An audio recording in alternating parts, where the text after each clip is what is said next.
নিয়োগ দুর্নীতি কাণ্ডের উত্তাল রাজ্য রাজনীতি। 26,000 শিক্ষক ও শিক্ষাকর্মীর চাকরি বাতিলের ঘটনাটি রীতিমতো শোরগোল ফেলে দিয়েছে। এই ঘটনায় রাজ্যের শাসক দল তৃণমূল কংগ্রেসের চাকরিদারদের পাশে দাঁড়িয়েছে।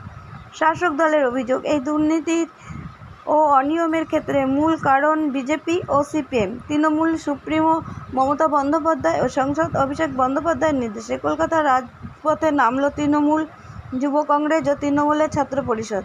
এদিন মিছিলের নেতৃত্ব দেন রাজ্য তৃণমূলের যুব কংগ্রেসের সভাপতি তথা সাংসদ সায়নী ঘোষ, ছিলেন রাজ্য তৃণমূলের ছাত্র পরিষদের সভাপতি তৃণাঙ্কুর ভট্টাচার্য, বালিকেন্দ্রের তৃণমূল যুব সভাপতি কৈলাস মিশ্রা সহ বহু যুব ও ছাত্র সমর্থক।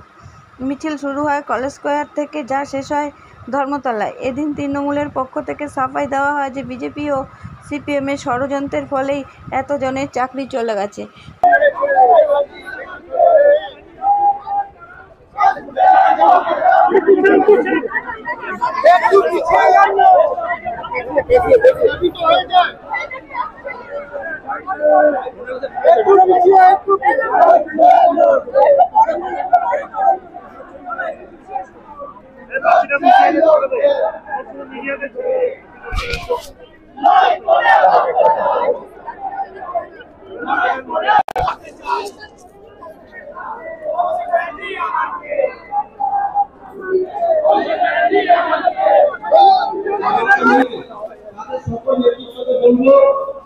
স্টেজের সামনে এসে প্ল্যাকার্ড এবং পতাকা আপনারা কালেক্ট করে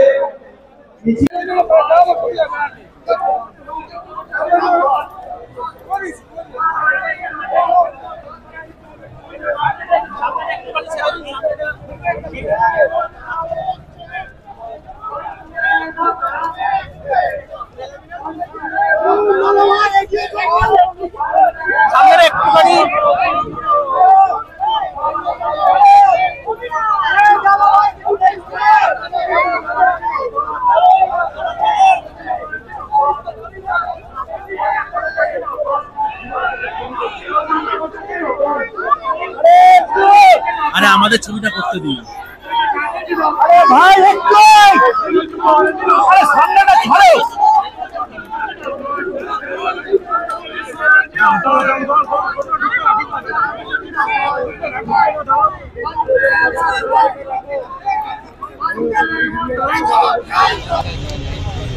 ब्रेक हो गया ना, पता क्या पूरा मिशन ब्रेक हो गया, पूरा लंबा लंबा गैपिंग हो गया, 2-3 मिनट का गैपिंग।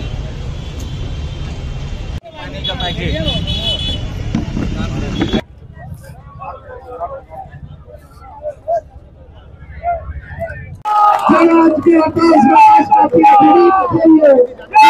ছাত্র পরিষদ তৃণমূল যুব কংগ্রেস ছিল, আছে, থাকবে আগামী দিনে সঙ্গে লড়াইয়ে, অভিষেক বন্দ্যোপাধ্যায়ের সঙ্গে লড়াইয়ে।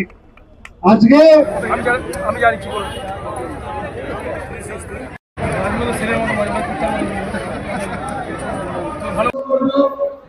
প্রথমে তো আমরা এই ধিক্কার মিছিলে সবাই অংশগ্রহণ করতে এসেছি। আমাদের নেত্রী এবং আমাদের যে যুবনেত্রী আছেন শ্রীমতী সায়নী ঘোষ, সে আমাদেরকে একটা শান্তিতে আমাদেরকে বললো যে একটা মিছিল করতে হবে। আজকে আমাদের এই ধিক্কার মিছিল যারা যত চাকরিজীবীরা আছে, মানে যারা শিক্ষক শিক্ষিকারা যারা নিজেরা চাকরি হারিয়েছে, তাদের পাশে দাঁড়াবার জন্য আমরা এই মিছিলে সবাই অংশগ্রহণ করতে এসেছি।